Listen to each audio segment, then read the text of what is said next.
movie lover, and I'm joined Good. here with Dr. Jose Luis Ruiz, who is the founder of the Mexican-American Cultural Education Foundation, as well as a director, dentist, and author. Dr. Ruiz, how are you doing today? I'm doing really well. And this afternoon, we have a very good looking group of people on our podcast. Let's start with that. Yeah, that's Kind of you to say. quite special. And of course, we have one of a very young legend in the Mexican-American film industry, Nancy de los I Santos. hope you're talking about me. Of course, we're talking about Nancy de Okay, los good. Santos. I mean, Just my gosh. checking. And of course, we're also gonna talk about this super cool film, "Say a Little Prayer," and we're gonna get to know the background story of the film and the story. But let me start by introducing our friends first. And as I mentioned before, Nancy de los Santos is really one of those people in the Latino film industry that is beloved by so many, because she's really That's good to helped know. many people in this profession. And she started her career in Chicago with Ebert and the very famous movie critics. And from there, she's done many different aspects of the filmmaking process and television process, including producing, directing, and writing. She was one of the producers for the super famous film Selena, East Law. She wrote and produced. So I can go on and on, but we have a short podcast. But I do want you to know that we are in the presence of somebody very special. Thank you. We also have today we have Vanessa Vasquez, who is a great actress. I've been following Vanessa's career already for a few years, and it's very impressive. Her level, her acting level, her personality is amazing, and we're so happy to have her here today. She's all the way. She made time for us while she is filming in Mexico City, right, Vanessa? Or someone else in Mexico. Temporarily, we can't hear you, but you'll tell us in a minute. And of course, we also have Vivian Lemoli, who is who's also a co-star on Say a Little Prayer. She has a long career as an actress, and not only that, but she also has the cutest little baby with her, a 2-month-old. So we can say that that today is his premiere in front of a podcast. So what a special day and a special great. podcast today. And I would like to start by getting our audience a little excited about Say a Little Prayer, and let's take a look at that trailer, please. And I want to thank our audio and visual engineer, Michaela. Looking for anything in particular? Swore I never love again, so I do. Nothing beats a picnic by the river. Just found me enchanting. You are quite the tour guide. When we kiss, Ruby, you still haven't told us what your mystery man's name is yet. You are freaking unbelievable. Stay out of my life, stay out of our lives. let the mission bells ring me home, 'cause I am saved every time. When you see a painting and you have that connection with the artist, it's magic. Told you it was magic. He's a vegan. So no carnitas? No ribs? Never. In Texas? That's weird. What a great romantic comedy, and what cast. Nancy, my gosh, you put together I know. Oh, killer cast, huh? Luis we are Fonsi, so the famous fortunate. singer. Tell us, how do you pull? How long have you been working on this project, Nancy? Tell us a little bit about it. Oh God, I'm gonna lie and say maybe 10, 15 years, but it's been such a long time. Actually, this started when I was in Chicago, and my abuelita actually gave me the prayer to San Antonio. Oh, Yes, she gave me the prayer because I was out having a career, working on television, having a good time, driving my little Vega around Chicago and just enjoying my life. And everyone else was getting married. And grandma was a little concerned and said, "You need to say this prayer to San Antonio because your husband is lost and he will help you wow. find him." And I just thought it was really funny and I put it in my pocket, but I never forgot the prayer. I never forgot about it until probably, I want to say about 15 years ago. I started to think about there were no romantic comedies that told our stories about us, about Latinas. And as I've said a million times, we fall in love with the wrong person just as much as anybody else. And I wanted to show that. I wanted to show my friends and the friendships that we have between each other as Latinas and family, and how our families are so important to us.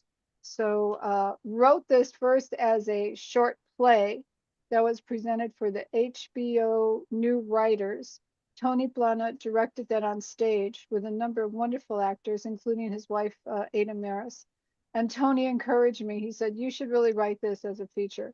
But I was off doing other things, you know, working on Selena, on Mi Familia, on Islos, doing other projects.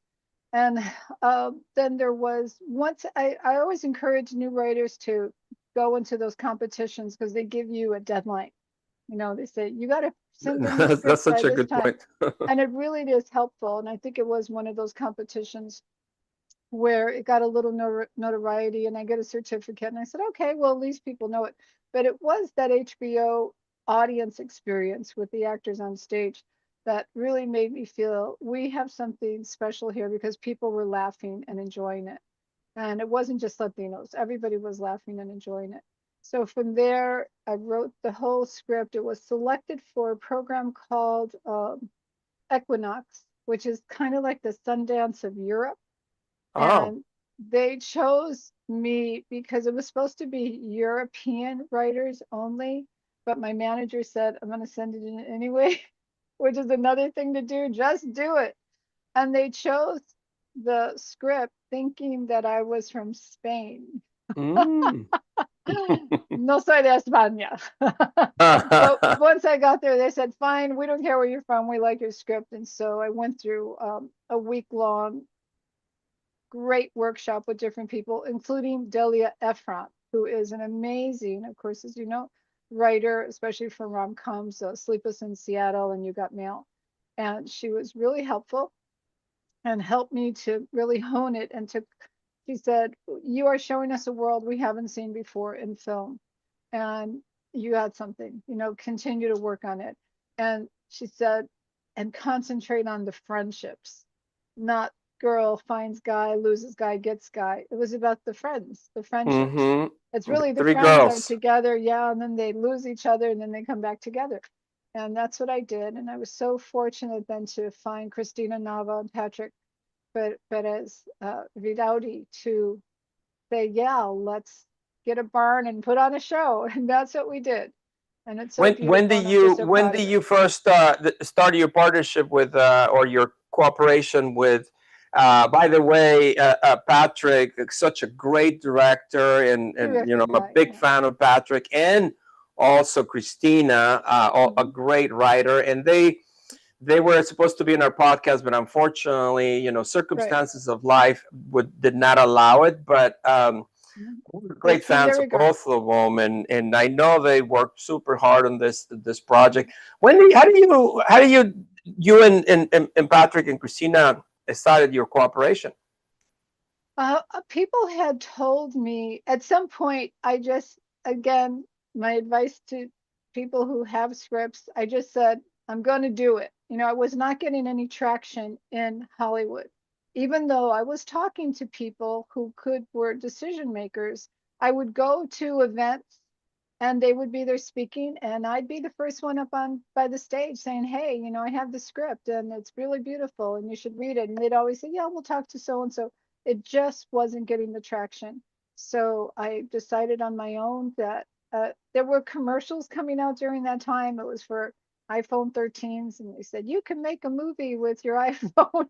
I said, I'm going to make this damn movie with my iPhone. Good. And I had so many wonderful friends in Texas and San Antonio that really wanted to help. And I was getting ready to do that when someone said, you know, you have to meet Christina Nava because she's directing her first movie. And one thing led to another. Finally, we met up through Facebook. And I will never forget that day that we met in person. It was the day that COVID started. Oh my gosh.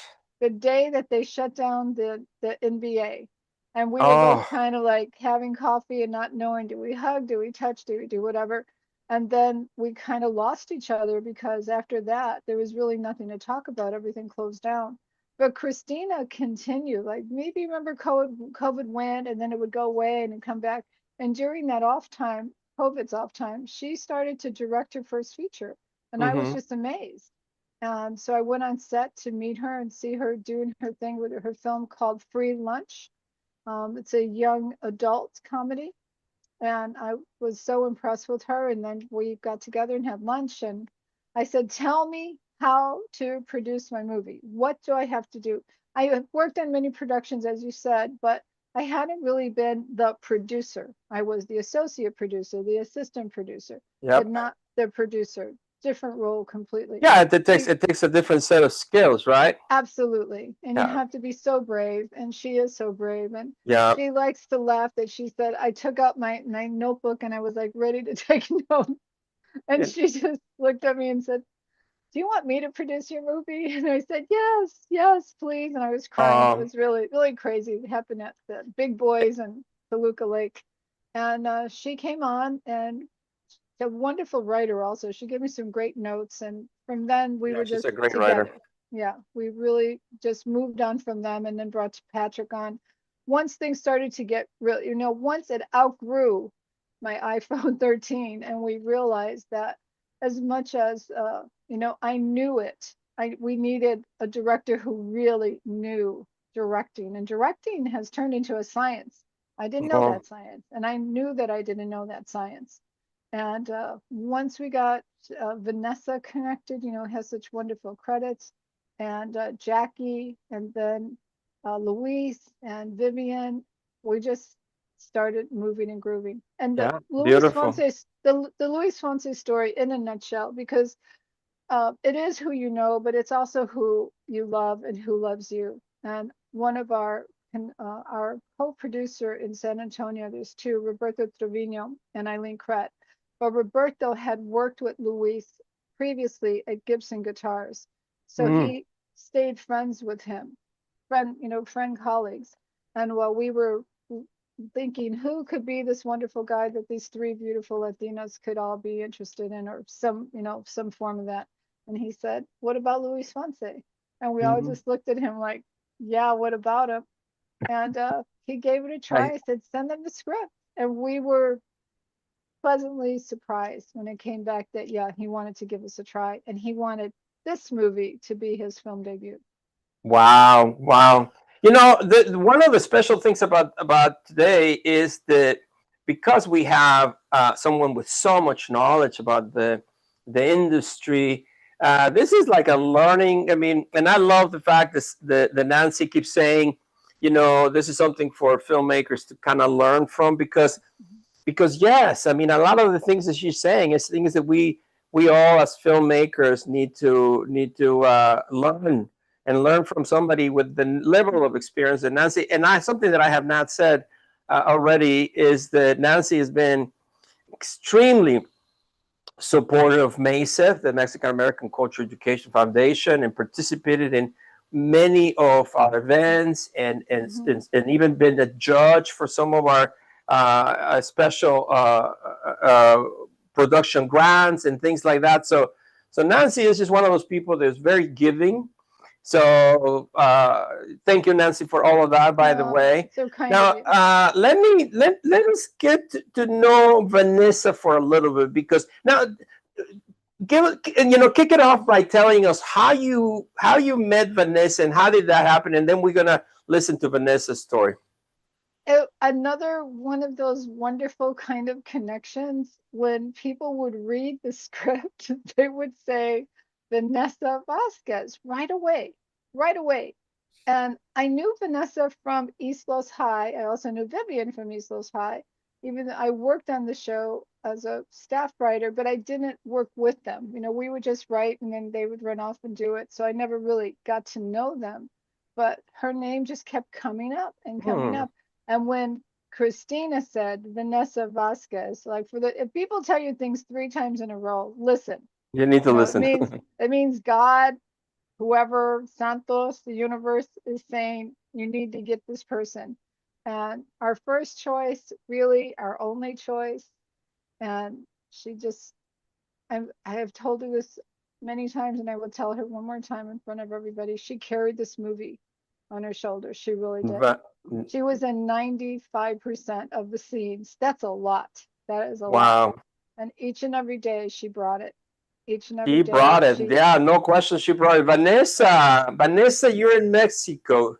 Let's see. Hopefully your mic is working at this particular point. Is it working? Can you hear me? Yes, we can hear you, Vanessa. Okay, hey, yeah. How are you? Yeah, I'm what in part of Mexico are you in? I live here in Mexico City now. Oh, yeah. Well, lucky you, because it just so happens that Mexico City is one of the greatest cities of the world. There is more museums in Mexico City than anywhere else in the world, just because there's so much culture and so much history and so much love for culture and history. So I'm jealous.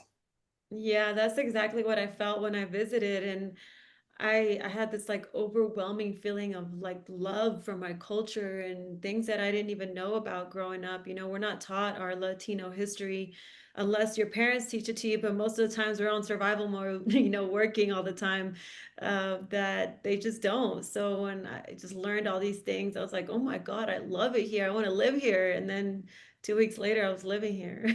Nice. Well, wonderful. So tell us a little bit about, I've seen you in multiple films, and, you certainly won the Best Actress Award of the Mexican-American Film Festival a couple of years ago.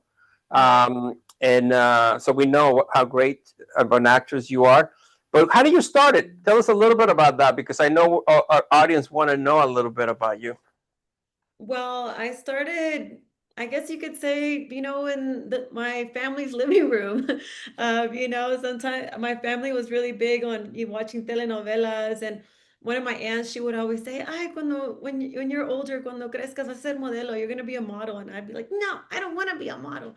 I'm gonna be this, and I'm gonna be that. I'm gonna be a vampire." And I was always naming characters. A vampire.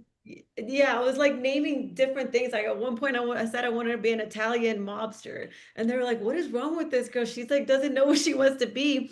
But in my head, I was always like, I was attracted to characters. And so whenever I was 11 years old, my teacher made me read for Becky and Huckleberry Finn, and made the whole class pretty much perform it. And I was so shy. I didn't know, like, I didn't even want to speak. It was just, I was just shy. And so I got the bug like right then and there. And I was in my head, Becky, that entire year. I even wrote on my folder, "I am Becky, I'm Becky, I'm Becky." And never would I do it. I'd act like I was Becky. And then the next semester, the next 7th grade, I was 12, I started taking theater, and I was just in theater nonstop after that. And yeah, I was just in theater. I just wanted to tell stories. I'd never thought about being in film and television until some of my friends in college were doing it. They were doing commercials in Houston, but even then I was such a diehard thespian. I was like, no, I am a theater actress. I'm a suffer for my parts. And those film and television actors, they're not real actors like us. We die on the stage. So funny. And so, yeah, I mean, I ended up studying it at the University of Houston. And then afterwards, I went into what everyone else does, oil and gas, and I was working there until I got laid off. And I was like, what else do I do with myself? And one of my acting friends was like, well, why don't you just get an agent? Just see if you can get some money, on the side. And it was really hard for me to get over my ego and all the things I had said about film and television actors. And so I did it. And yeah, one thing led to another. And 2 years later, I was on my way to Los Angeles, and I said, I'm going to do this. This is something, the dreams kept getting bigger, Yeah. the visions of like, Well, I think we can learn from you, because as we can see repeatedly is once you say I'm going to do something, you do it, right? Just like yeah. when you said I'm going to move to Mexico City, and 2 weeks later you moved into Mexico City. That's pretty impressive. Now tell us, how do you get into the character of Adela? What type of preparation do you feel necessary? Well, I think it was tapping into my upbringing a lot.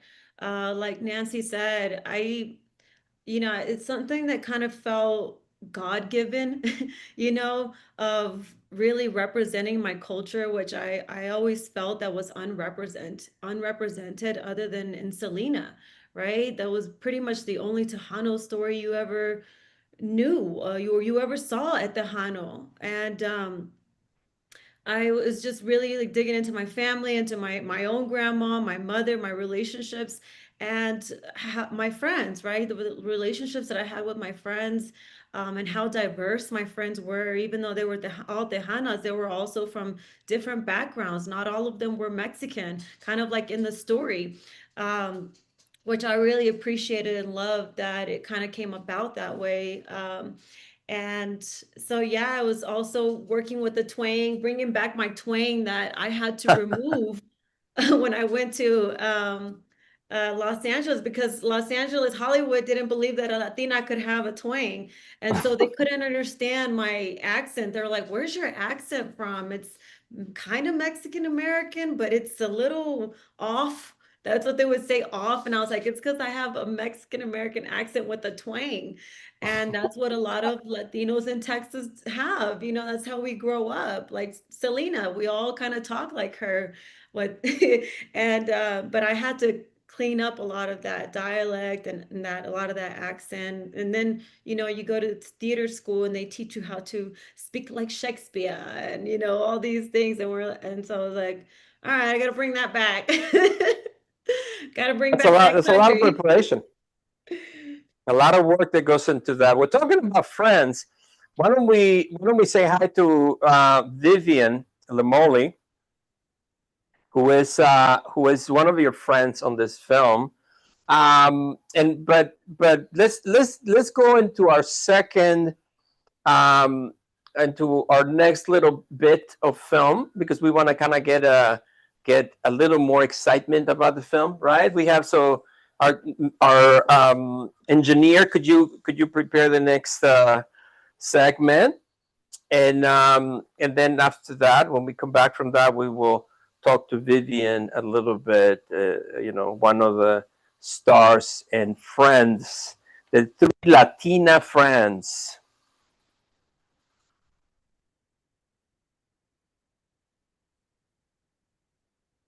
It's coming. I can see it coming. I'm so glad you came. Oh my God, look at you. Oh, you're so big. I had to come and see how Nana's doing. You can see Grandmother soon enough. Right now, you need to eat something. Look at you. You're a twig. Our own Falfuria celebrity. Yeah, I'm going to go peek in on Grandma. Okay, Mom. How's it going, big city? Vegas. Oh, good. I'm more concerned about Nana. So, how's that real estate guy, huh? Oh, Enrique, he's fine. Yeah, he's you know, has Nana been sick for a while? So no ring, huh? No, but soon, very soon. Ay, pinches chamacos. We'll be back. Okay.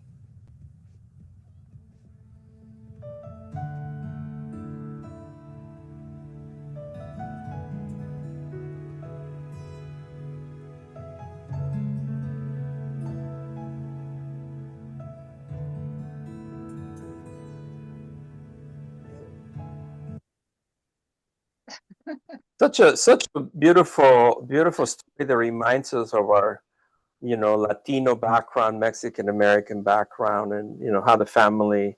Tell us, I mean, by the way, I want to hear my co-host, which is a huge movie fan, and I know that she's been very excited about this podcast. So, tell us what makes it what do you love so much about this film?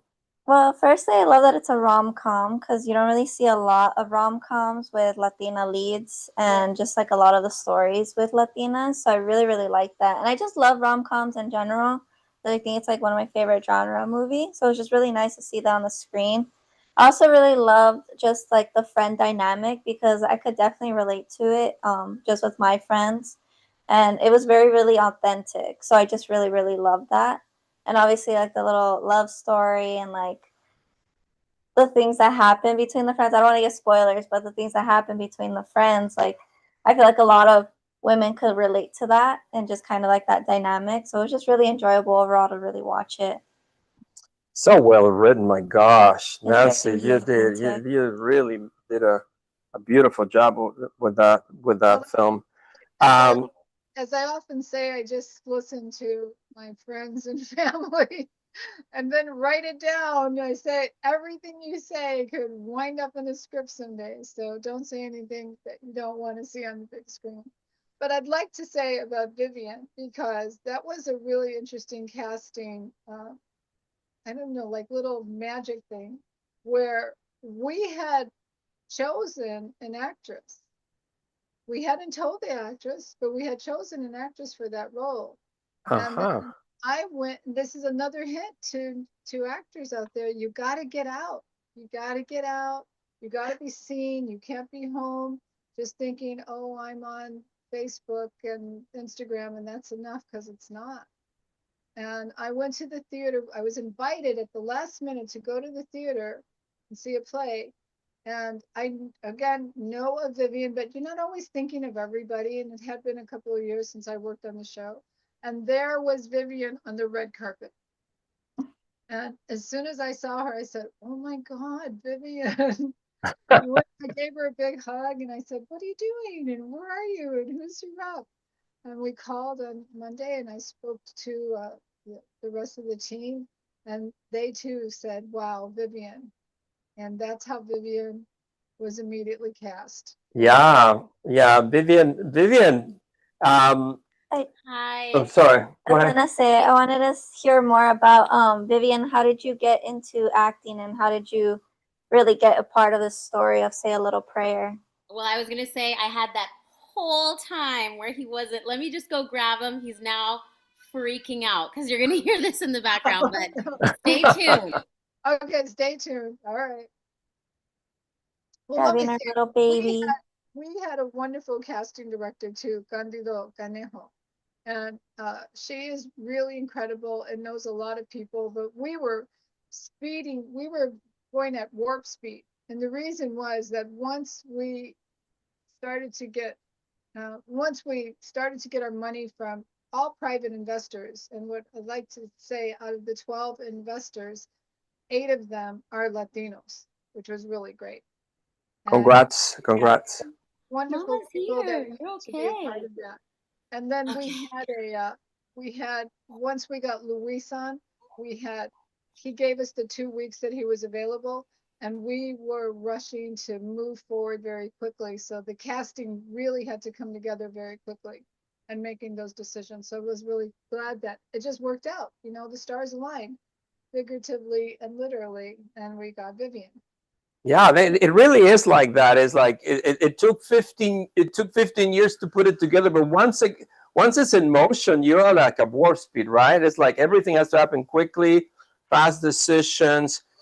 And you guys have, you've done so amazing in the marketing as well. I want to talk to you about that because I know a lot of our friends in the filmmaking, world are looking and trying to learn from you guys because you're a trailblazer, I think Vivian's back Yeah, though. Can we thank just you, hear Vivian. just how she got it involved with the film? Yeah, no, thank you so much, and thank you for patience.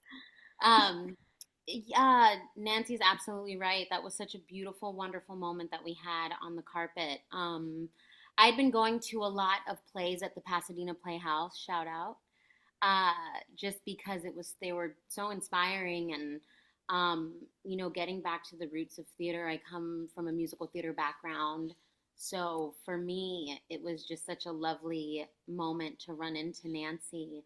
And I think Louisa as well, Yeah, right? Louis Shen. Mhm. So it was just like a mini East Los reunion kind of. And uh, I didn't even I can't even tell you what play it was that evening because we had such a great moment beforehand at the carpet. Gilbert was there too from East Los, and it really is true. I mean, I this wouldn't have come across for me unless Nancy and I vibed before everything, and I think it just was magic. And when something's meant for you, it's meant for you.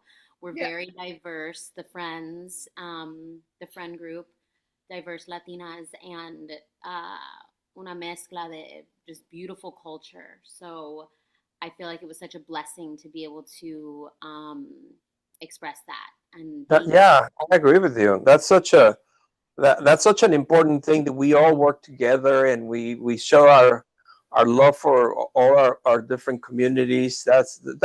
One of the powerful things about this film. And I personally, love the story. I thought it was. I mean, I don't want to say too many of the details because we want to make sure that our friends get to see it. But also as a filmmaker, as I was mentioning, I realize how complicated it is to always be there in front of our colleagues. So when the opportunity arrives, we can be there, just like you guys has had that opportunity to reconnect and recreate that vibe that you already had. So having opportunities to do that is very, very important. And I want to mention that right now the Mexican-American Cultural Education Foundation we are accepting submissions for the production grants as well as the master's class, which is a really great opportunity to connect with a lot of people, connect with some very influential people. And I would like to actually take the opportunity right now that I have Nancy in front of me. I wanted to come in and be one of the teachers, one of the presenters our master class. So I'm gonna reach out to you, Nancy, in the next few days and ask you to help us there, because it is so important, as you said, that the networking, the staying together, the working together, the keeping in each other's minds so we can help each other. It is a tough industry, and I think it's a little bit tougher for female female filmmakers. Am I right, Nancy? Have you find that to be complicated? um, that's a tough one. I think filmmaking for anyone is a tough road. Anyone, but we just can't help ourselves, can we? It's something that we know we have to do. And just like actors, they have to act. This is what Vanessa wanted to do. It wasn't to be a model or work in gas and oil, which I never knew. She wanted to play the role of a vampire, and she was going to figure that out however she could. Is it more difficult for women?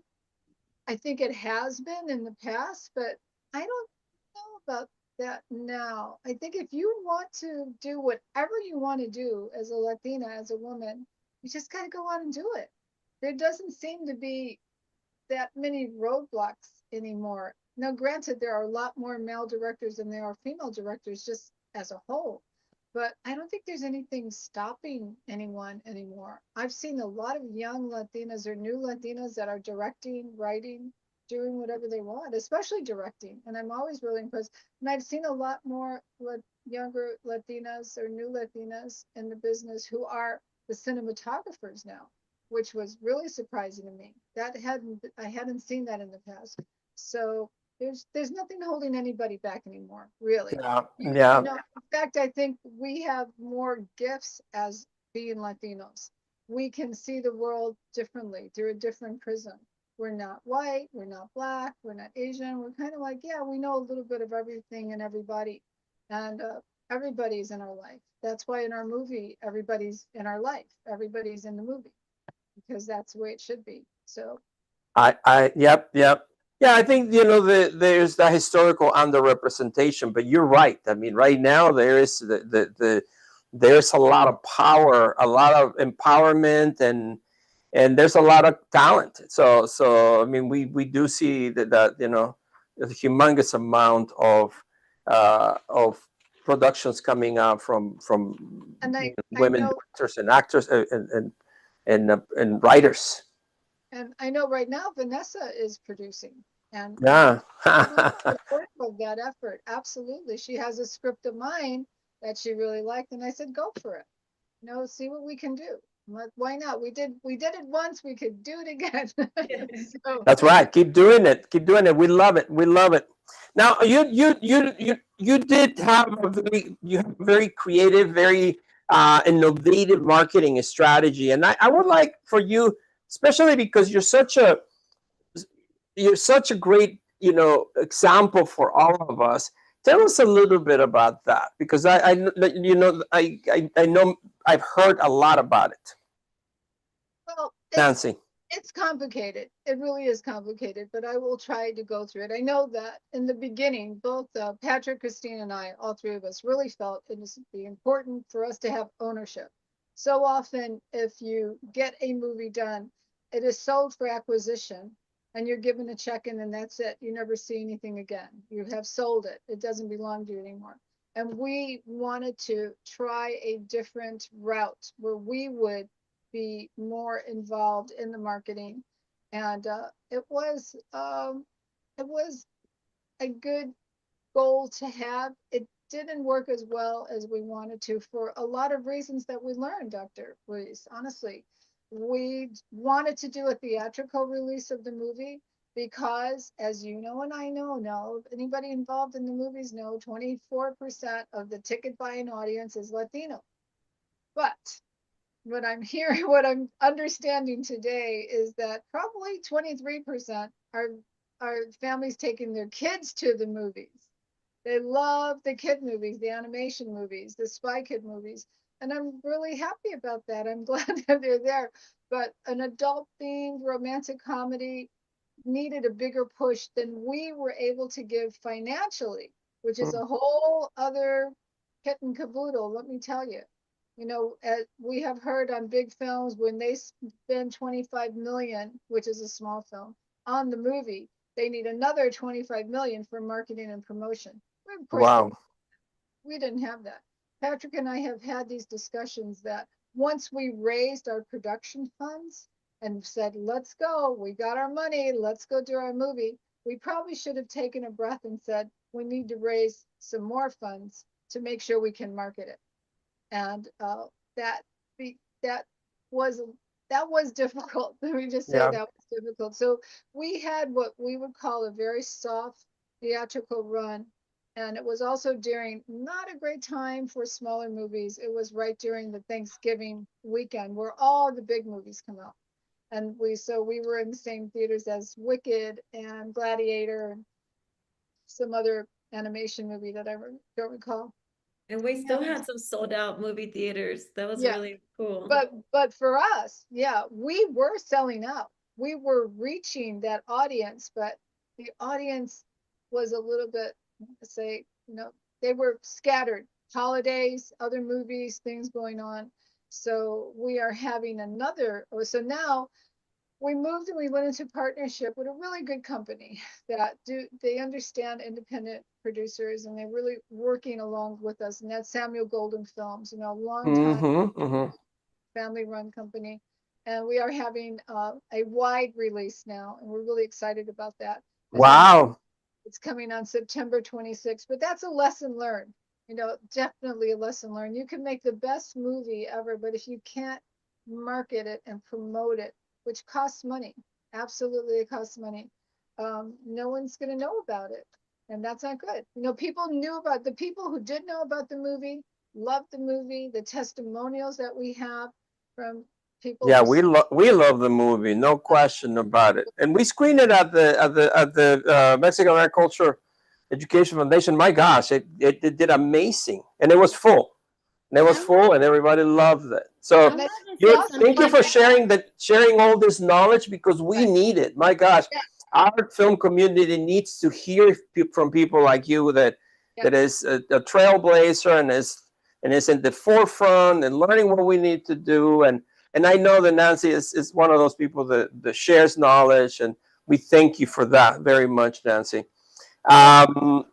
We have a segment that we love, what we call rapid fire questions, because of course our podcast is kind of short, and we don't get a chance to learn enough about our guests. So I mean, it might get a little personal, but it's all for fun.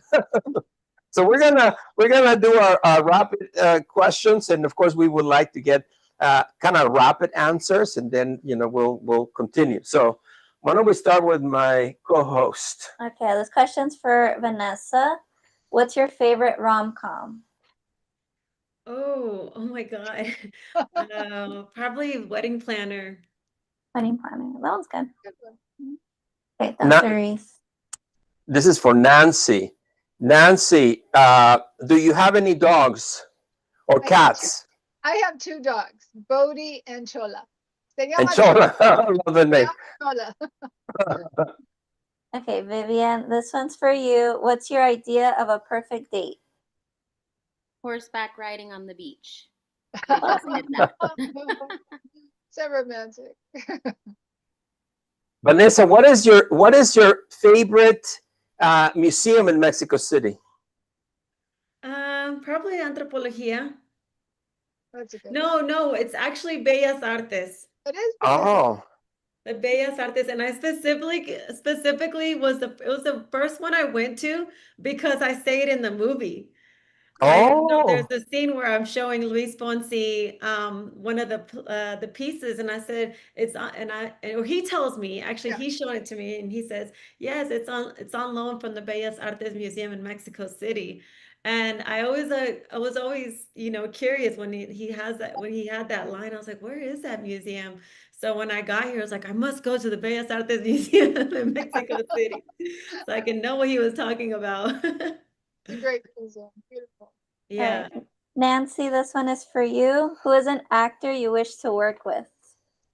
Matthew McConaughey.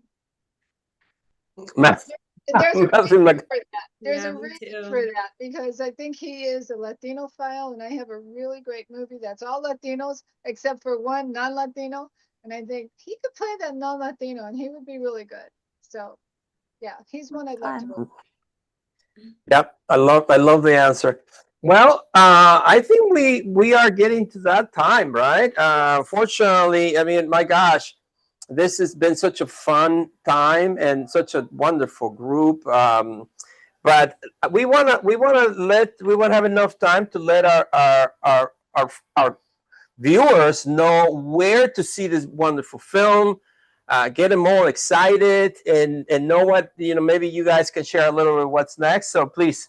So on September 26th, Say a Little Prayer will be available on Apple TV, Amazon, Google Play, YouTube Movies, and Comcast. So just make sure to go support this film. And I want to thank everyone for joining us on this episode of the Mexican-American Latino Lens live podcast, where we spotlight the brilliance, resilience, and creativity of Latino voices in film, TV, and beyond. And I just want to make sure that nobody forgets to follow us on Instagram, Facebook, YouTube, and TikTok. We're at Dr. Ruiz Productions. Great. And next week, we will be covering Baca the Kid. Also a story. Oh, no, that's a story from New Mexico, but it's close to Texas. Vivian, last words. Are you there? I am. Yes, we are here. So, no, I was earlier going to give a shout out to the Latina golfers because within, when you were speaking on marketing, it was so beautiful to see these women get together for their screenings and really make it such an independent moment and really push the film as much as they did. I think that had such a hand in where the film went and how much it was screened during the time that Nancy was talking about. So shout out to the Latina golfers. Right. Thank you. Yeah. Thank you. Vanessa, do you want to say a few words to our audience?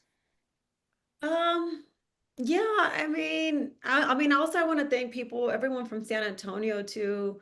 Everyone that was, God, we had so much support during set and when it hit theaters, there was people that were coming out and just shouting out. I went to San Antonio that weekend and did some grassroots marketing and just the overwhelming love that we got from the people of San Antonio, Texas, and New York City too, all kinds of everywhere. People came out to really support. So thank you to everyone. And I hope everyone listening can get a chance to to watch the movie and see why everyone loves it so much. And if you love it, please share with everyone else too. Well said. And I love San Antonio. Nancy, our big we love you. We know how much, what a great example you are to filmmakers, to women filmmakers, to Latinos. We thank you for your energy for 10, 15 years of pushing this film forward, because we know how hard it is, and you did it, and you did a beautiful job. Do you want to say last few words to our audience? I just like to say that there's such a wonderful legacy of filmmakers in our country. And if you do get a chance, there's a documentary that I wrote and produced with Susan Racho and Alberto Dominguez 20 years ago called The Bronze Screen. And you see that we as Latinos have a very long legacy of working in the movies and making beautiful films for 100 years. What was 100 years then? Now it's 125 years.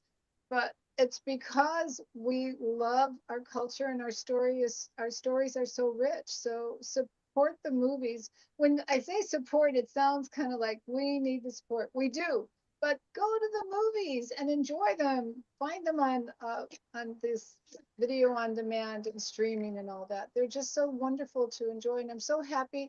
I know it's the 30th anniversary of Luminarias, which was a wonderful rom-com from a while back.